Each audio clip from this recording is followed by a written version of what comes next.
Welcome to The Hypnotist, the show that gives you inside access to cutting-edge hypnosis with real clients facing genuine issues.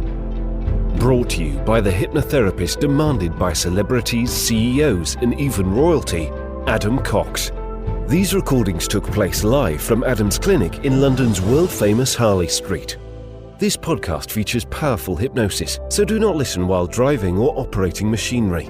This recording is not suitable for those with epilepsy or severe mental health issues. So, get yourself comfortable and enjoy today's episode of The Hypnotist. Hi, it's Adam here, and in this episode of The Hypnotist, you're going to be listening to a hypnosis session created for a client that was anxious about the idea of being either rejected or left from a situation of a relationship perspective. So there was a fear of being in a relationship, but then there was also a fear that if he was in a relationship, he would be left for someone quote unquote better. So what you're going to hear in this hypnosis session is a few really important principles. One is the idea of the antithesis of the idea of being rejected is this idea of a fit. So you're going to hear various analogies and metaphors such as shopping for groceries or trying on clothes that amplify this belief system that some things are right and some things aren't so right. And it's not so much about rejection and being left behind as what is suitable, what is relevant, and what is a fit. You're also going to hear this kind of idea of overlapping circles. So mathematically, you can call that a Venn diagram. But from the metaphor, if you imagine that there's all the things that are desirable and appealing and relevant for you, and they're not the same as everyone else. So not everyone, you've got a particular taste in music, you've got a particular things you like to do in your spare time, and everyone else has their own circle with things that they're interested in, they're passionate about, and these circles don't always overlap. In fact, most of the time they don't. So therefore, it's less about the idea of being rejected or left behind, but more a quest to find someone where the circles sufficiently overlap to find that synergy between different people. And I'm as I record this, I can recall the time in my life where I was terrified of rejection and really afraid of the thoughts and opinions of other people. And I really don't think that way now. And it's because I really do have this belief system that some things are desirable, some things are not desirable. And at any point in time, anyone can make a new decision that based on what they now know, what's the right decision for them. So there's a couple of things that I think are inherently unuseful, and that is entitlement and obligation. So if someone thinks that they're entitled to something just because, that isn't necessarily a helpful belief system, but also feeling that someone else is obligated to them. And what can be a coping strategy to this fear of being rejected or fear of being left is a tendency to become controlling. And if you're controlling, and that could be a possessive woman or it could be a controlling man in a relationship or any variation, generally that's often thought of as a toxic relationship rather than a harmonious relationship. Whereas if you have the belief system that you may or might not be compatible and that could change at any point in time, then it encourages anyone in a relationship to create value and to create connection rather than feel this obligation of being with someone. So I think this hypnosis session can be relevant for anyone that is worried about being rejected or worried that they might be in a relationship and they might be left from that relationship. But obviously it was created for someone else. So if you are curious to explore working with me to help you in your situation, click the link in the show notes to book that free consultation call. But for now, find a quiet place where you won't be disturbed, relax, and enjoy the session.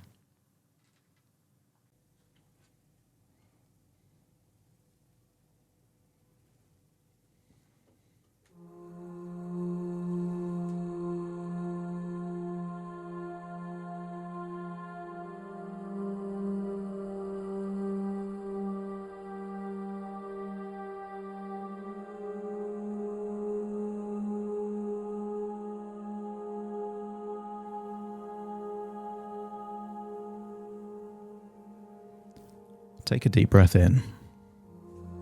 As you breathe in a resourceful feeling of relaxation. And as you exhale, just allow feelings of worry, tension, or stress to leave your body in your outward breath. That's right. As you breathe in and breathe out, I want you to focus your attention on your gut. And I want you to hold an image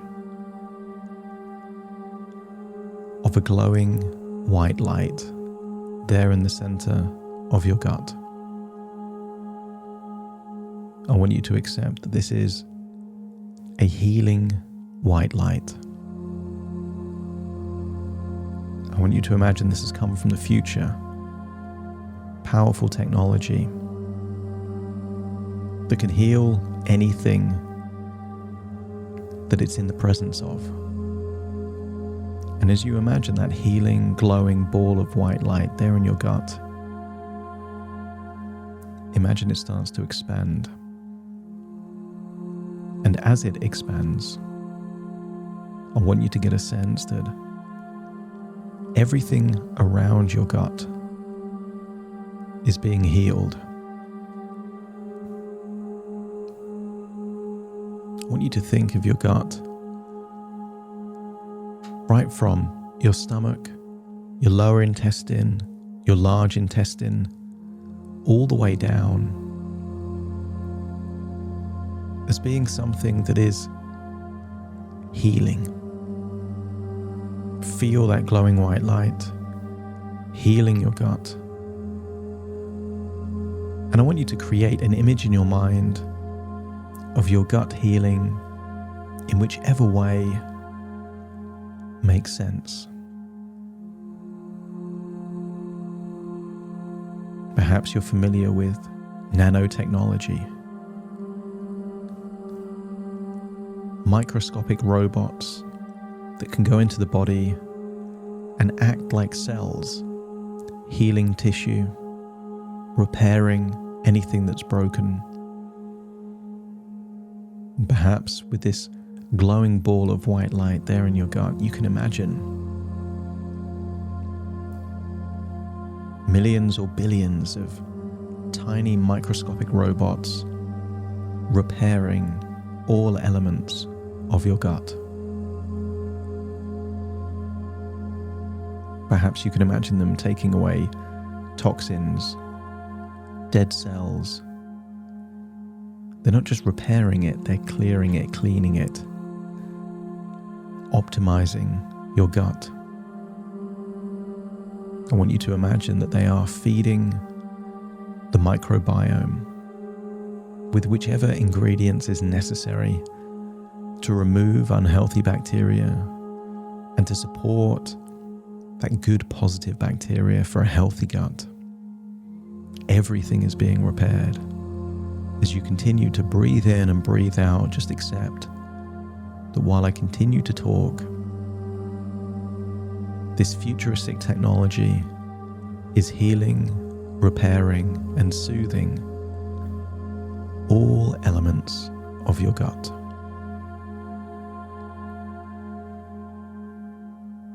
I want you to use the power of your imagination to imagine a safe place. This might be a room, a building, or an outside area. But I want you to imagine you're there, in that safe place. And I want you to imagine something is happening that gives you a new perspective on this idea of being rejected or left. I want you to imagine that there is a table and there is 6 identical t-shirts of all different sizes. There's a tiny t-shirt all the way up to a very large t-shirt. And I want you to imagine that you attempt to try them on one by one. You can't even get your head through the smallest one. And the largest one is just too baggy, too loose. And just like Goldilocks and the Three Bears, there's one that's just right. And I want you to imagine putting that t-shirt on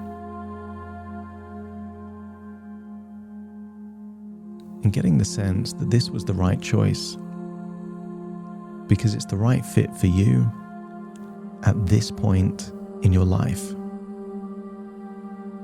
And maybe there was a time when you were a child that the small one would have been the right fit.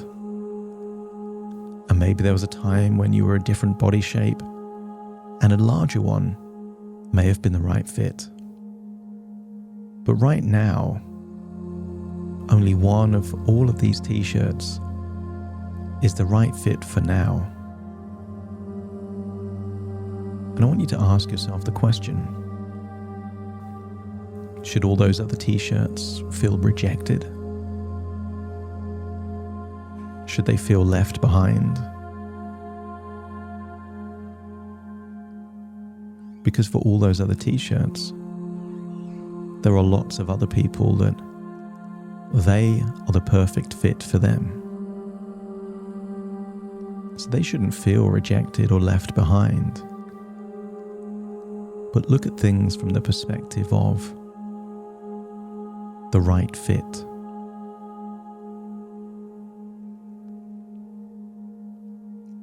I want you to imagine going into a supermarket with 50,000 different products, and you have a shopping basket. And I want you to imagine you're going around taking things from the shelves and putting it into your basket. And then imagine being at the checkout till, putting them into a bag and paying for them and walking away. And then looking out at the thousands and thousands of things that you didn't buy. Should those things feel rejected, left behind, abandoned? Or is it just a case that for what you needed in this moment, you got what you needed and you ignored what you didn't? But then it means that all of these things are still there on the shelf for someone else that may need that thing that wasn't right for you. Continue to breathe in and breathe out and recall that glowing ball of white light, all that futuristic technology is continuing to heal your gut, changing your biochemistry, healing those adrenal glands, reducing feelings of cortisol,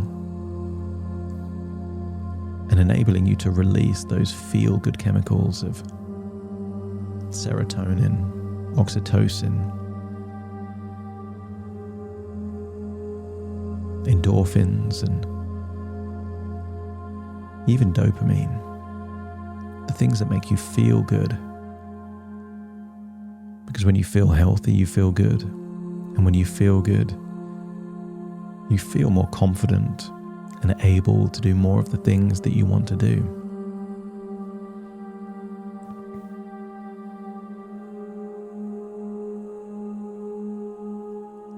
I want you to imagine that you're watching a TV screen and you're seeing the lottery.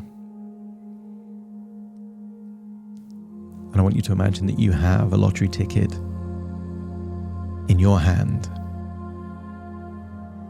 And then you see the numbers being read out on the screen. And those numbers are not your numbers. Should you feel rejected, abandoned, left behind?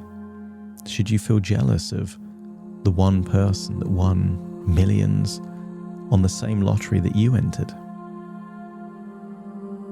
I want you to get a sense that in so many areas of your life, there is a natural state of acceptance.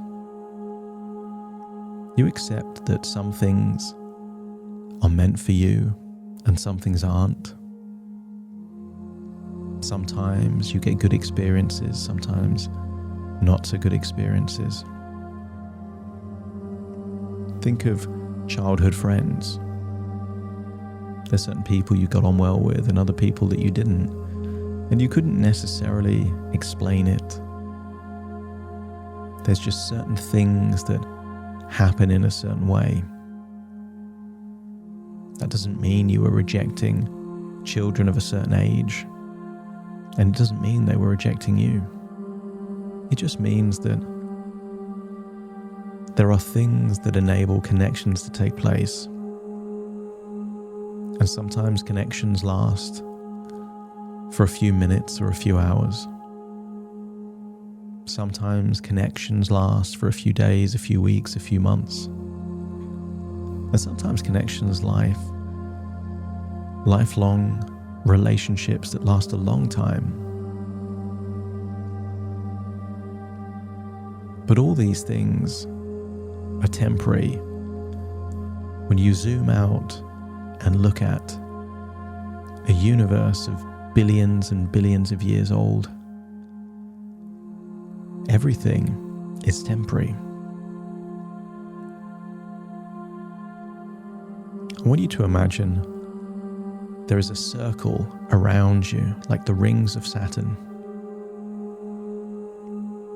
And I want you to imagine that everything in your circle are all the things that are appealing for you. Perhaps qualities you like in people, personality traits, maybe physical things that you like, the way someone smiles, the way they talk, if they're positive, if they dress well. And just imagine that all of these things are just things that you happen to like. And you acknowledge that not everyone else likes what you like, but they don't need to. What's in your circle only has to be of interest to you.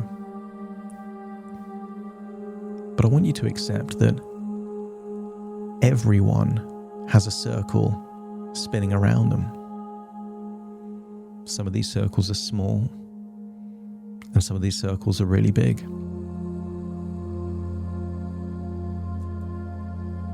And I want you to imagine that in other people's circles are their qualities. And some of these people will have qualities that are similar to your qualities. And some of them won't. So therefore, if there's someone out there and who you are doesn't fit with what's in their circle, does that mean you should be rejected like a t-shirt that's too small? An item in a supermarket that wasn't right for an individual on that day? Or do you just think that in order to find someone where your circle overlaps with their circle, then there's a willingness to connect and meet with people where those circles don't overlap?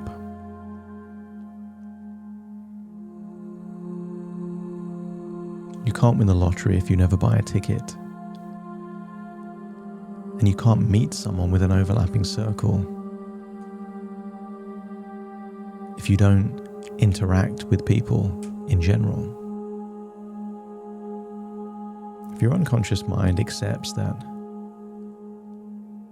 rejection means that you're applying the wrong rules of the game to a wrong situation, just let me know by nodding your head. You can't play football by following the rules of chess. And while there are certain circumstances in life where someone can be left behind, someone can be abandoned or rejected, to apply that to this world of human connections doesn't seem to make sense. I want you to imagine that you're applying for a job as an accountant, knowing that you don't know anything about accountancy, bookkeeping, your maths is of an average level. And then imagine getting an email back from that accountancy firm saying that they don't think you're right for the role. Should you feel rejected? Should you feel left behind? Should you feel jealous of the person that did have that accountancy, bookkeeping, and maths knowledge that you didn't have? Or is it the case that life is a constant feedback loop where you get to find what's the right fit for you? I want you to think of someone like Lionel Messi, one of the greatest footballers to ever play. And imagine Lionel Messi as a child trying out for basketball. I want you to imagine he was an average basketball player. And imagine that one day in their school, they're picking teams for the basketball team. And on that day, Lionel Messi doesn't get picked for the team. And he's upset. And he feels rejected. He feels left behind. But instead of feeling too bad, he goes over to a training pitch where they're playing football and finds that there's something about football that matches with what's in his circle. He seems to naturally have more of an affinity with football than he does with basketball. And then just imagine that by being in the right environment, surrounded by the right people, with something that aligns with his capabilities and skills, he flourishes in that new environment. And all he needed was to be in the right circle. I want you to take these ideas, changes, new ways of thinking, and find that you're leaving that safe space, but you're taking all of these new ways of thinking with you. Finding yourself back in the present, listening to my voice. As you take a deep breath in through your nose and out through your nose. Still feeling that healing white light, that futuristic technology continuing to work away and heal your gut. Feeling somehow that it's already improved. Feeling more settled, calm, and confident in your own body. Realizing that from this point forward, life is a game of overlapping circles. I'll count from 1 to 10 to awaken you. And you will awaken feeling resourceful and confident. Take a deep breath in through your nose, out through your nose. Just wiggle your fingers, wiggle your toes, counting from 1 to 10. Now, 1, 2, 3, waking up. 4, 5, 6, more alert. 7, 8. Open your eyes, open your eyes. 9, 10, wide awake, wide awake, wide awake.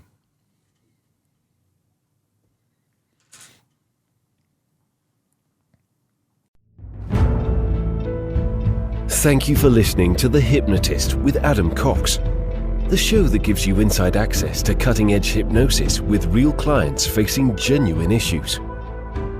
To automatically receive the latest episodes, please subscribe. If you'd like to support the show, please share this episode with just one friend you think it could help. And if this episode helped you, please leave us a 5-star review.